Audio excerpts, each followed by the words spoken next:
Hello, my name is Keith Haswell and I'm a professional astrologer with 40 years experience in the business now and over 30,000 clients worldwide. It's my pleasure to welcome you to this particular video on two distinct worlds. We are living in very exciting times, and the topic that I'm going to be covering here might be just too much of a stretch of your imagination at this stage, but I want you to stick with this and I want you to look at my other videos.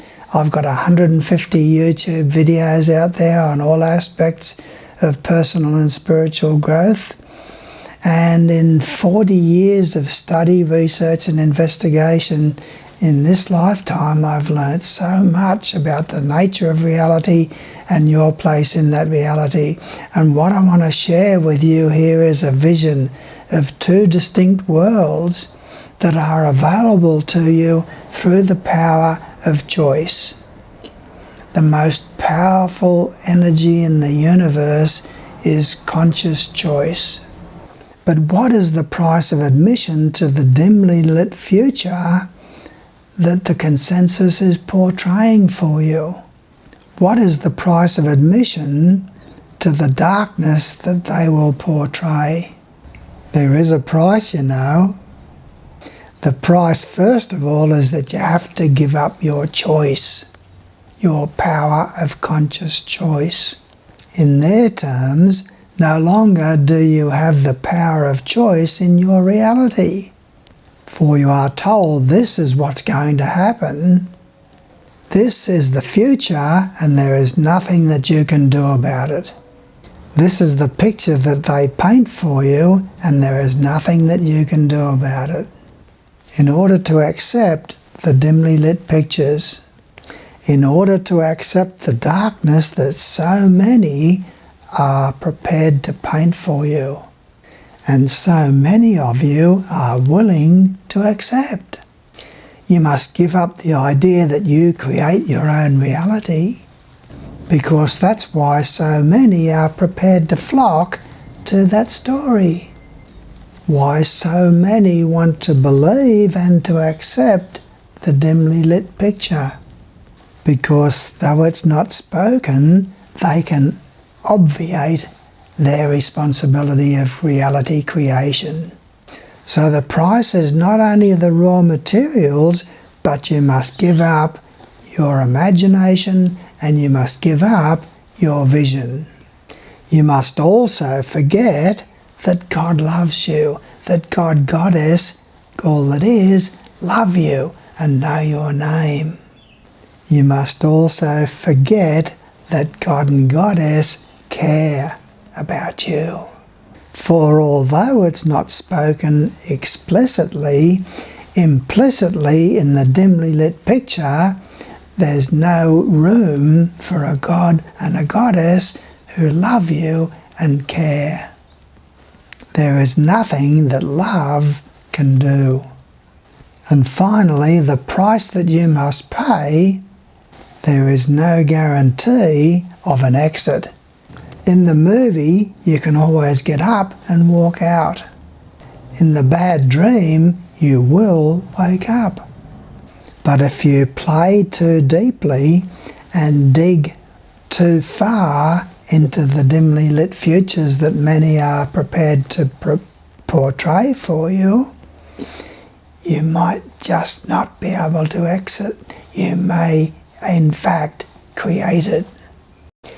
In fact, you create your reality so powerfully and so completely that you can create a reality that looks as if you don't create it. You have so much power.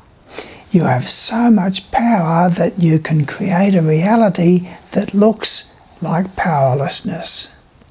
There is no guarantee that as you dive headfirst into the non-responsibility of reality creation, that you can extricate yourself from it. The movie may not end. You may not wake up from the nightmare.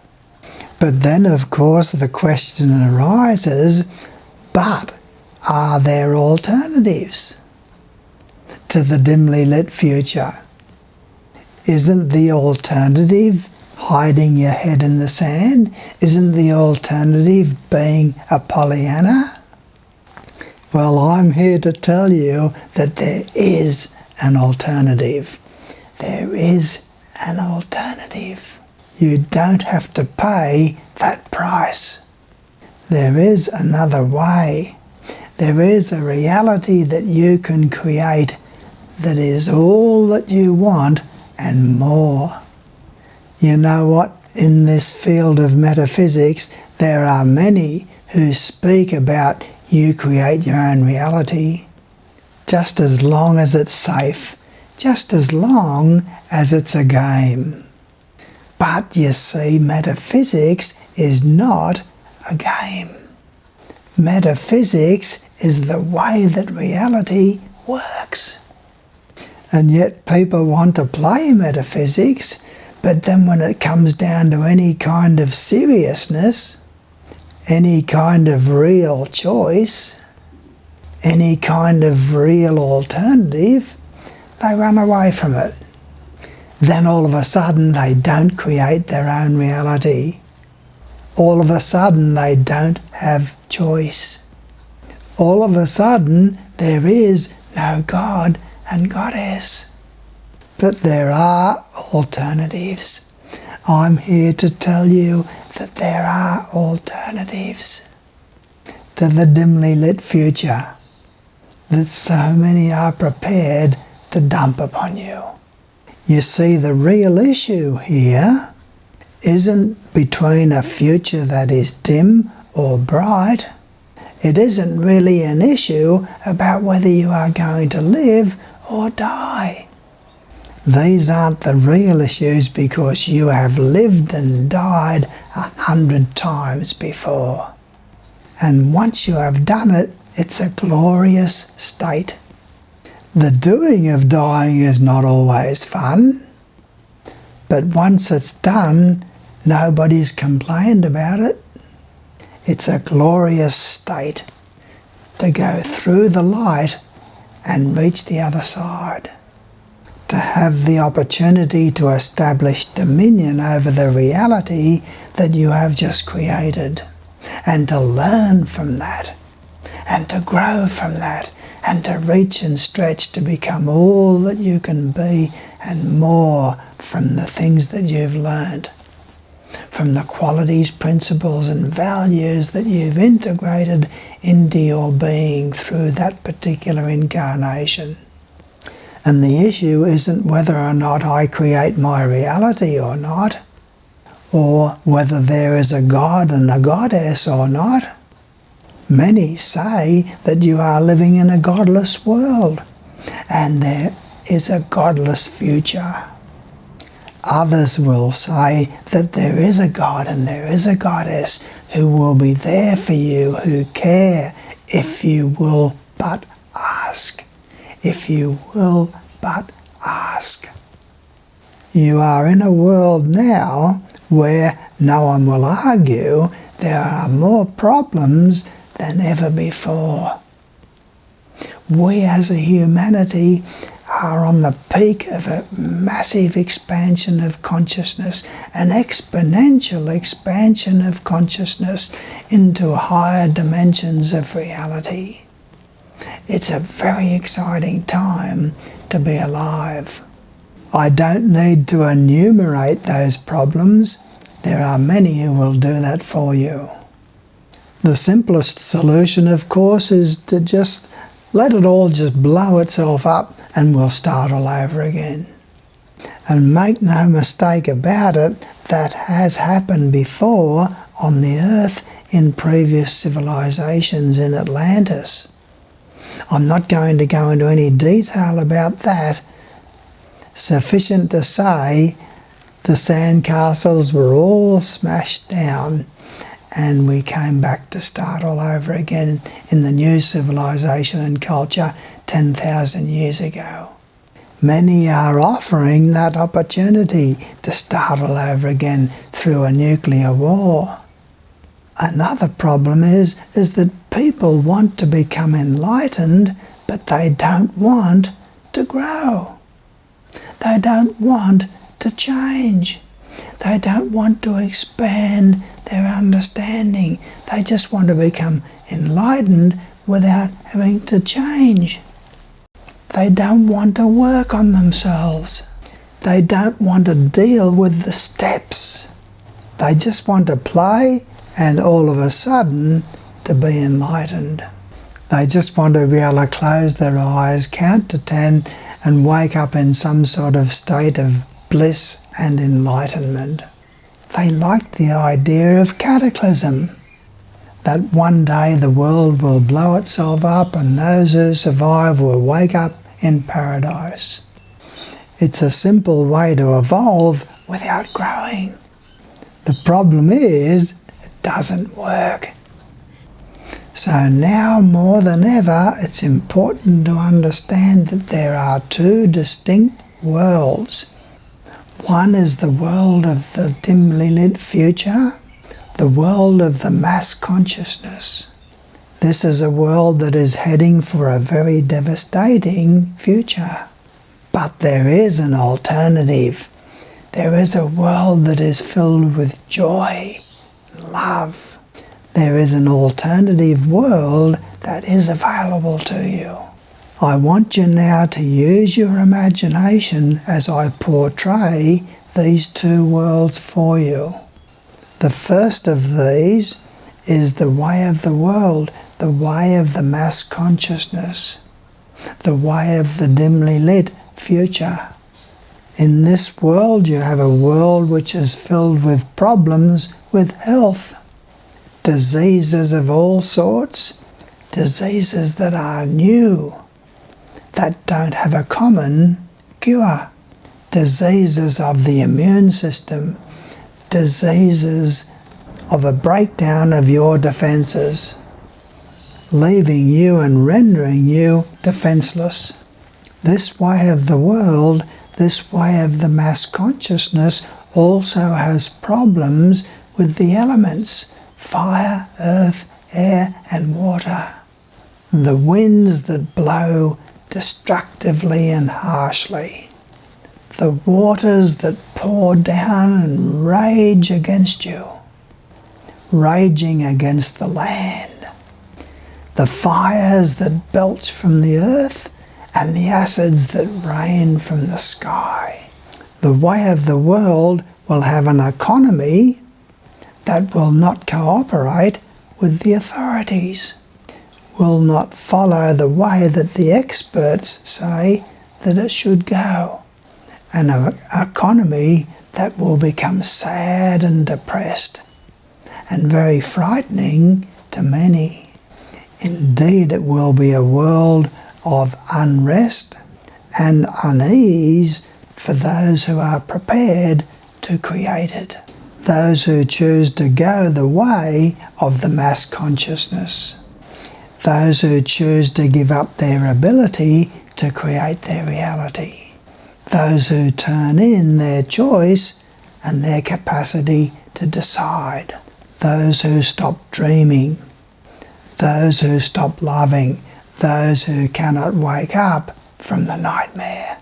It will be a world of destruction, not a nuclear war because that would be too easy, but a world of terror and terrorism.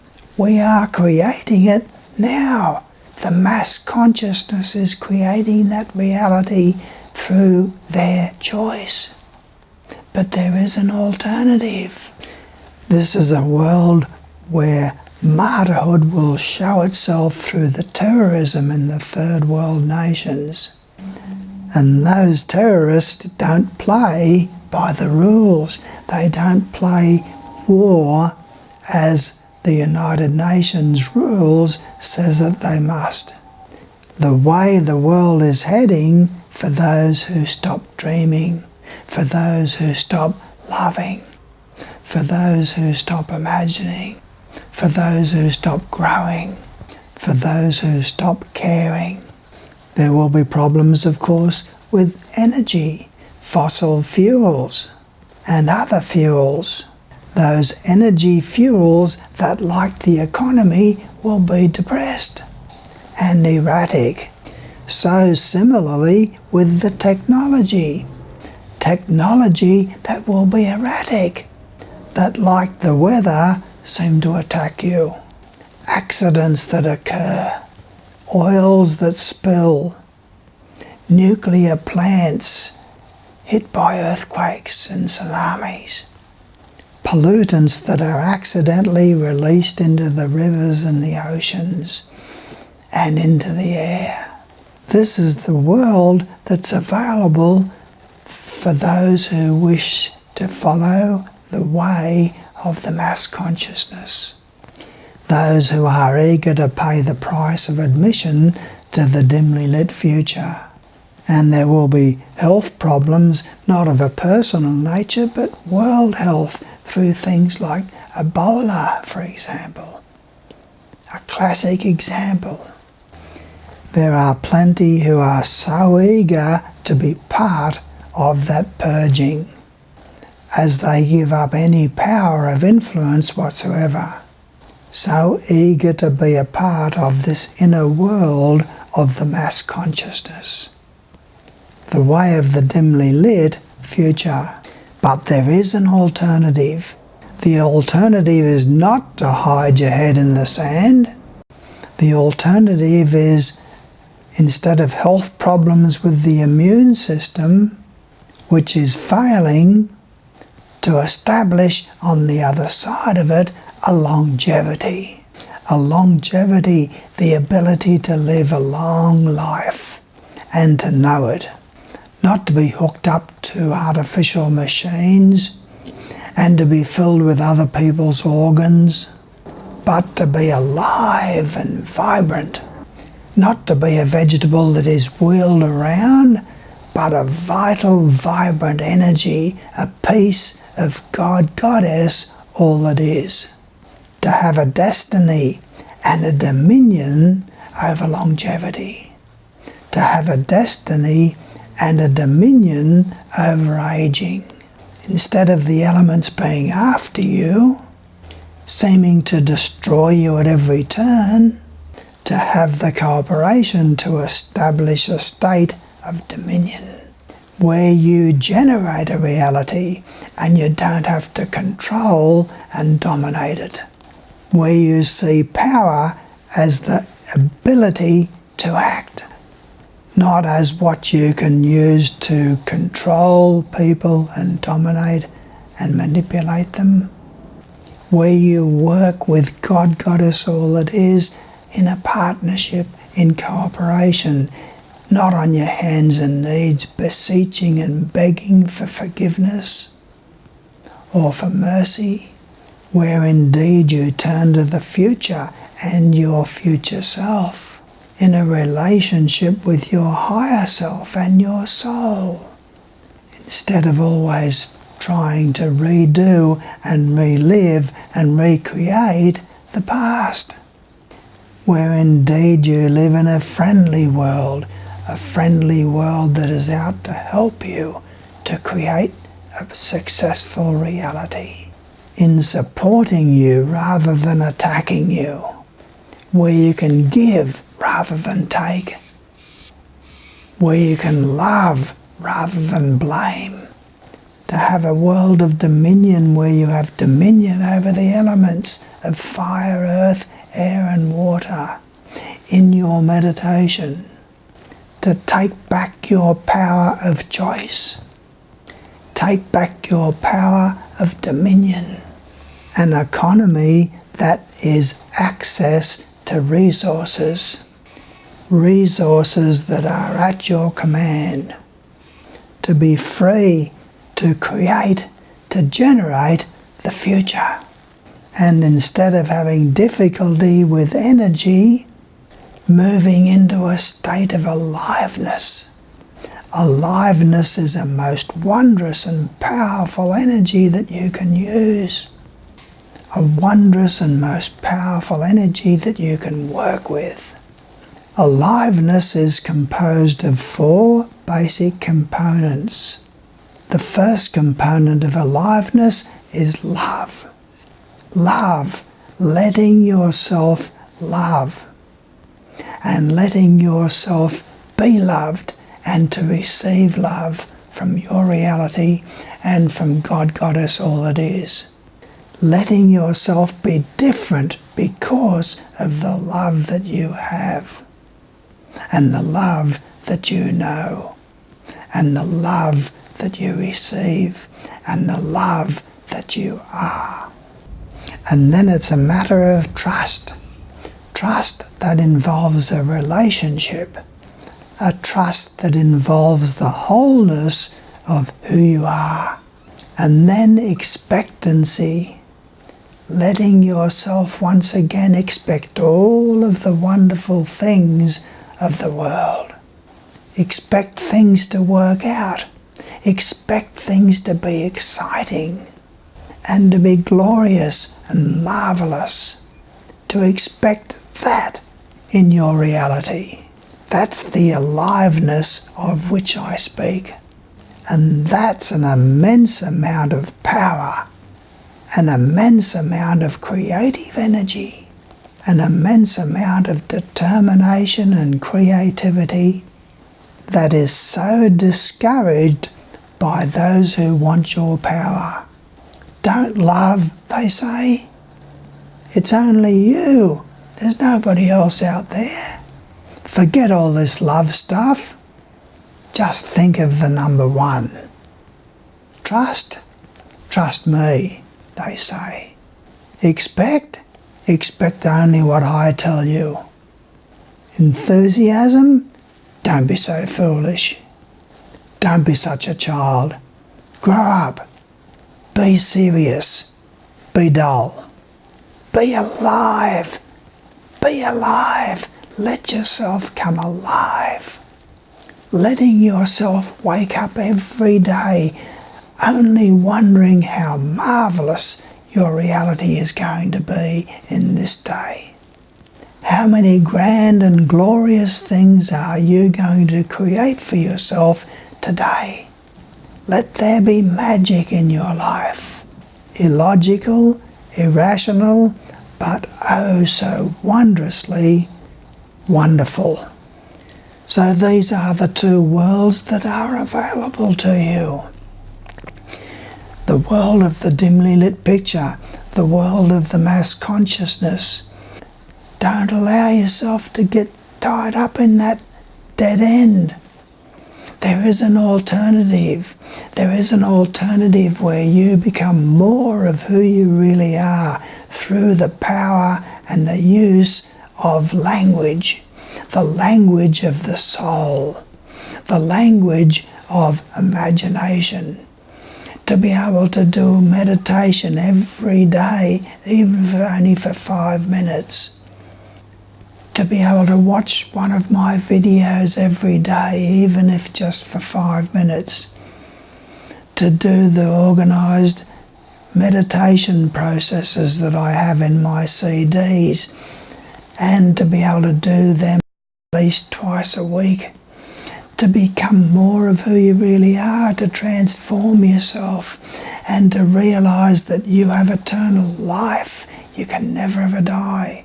That God and Goddess love you and they know your name and they want you to become all that you can be and more. To get in there into the meditation and use that imagination as a language of the soul, to communicate with those in your inner world, your future self who cares about you, an aspect of your soul, your higher self, that piece of God and Goddess that you are becoming. You're all that is. And other friends and other inner beings who are happy to work together with you, that you will learn more about as you progress through my intensives. So it's a wonderful opportunity that I share with you here to be able to have this time with you. I thank you for your attentiveness. Subscribe to my videos because I'm putting out new videos all the time. Go to my website and submit your birth details, and we'll be able to send you 12 CDs out of my first book, What Really Matters, a book on astrology, meditation and reincarnation, the basics.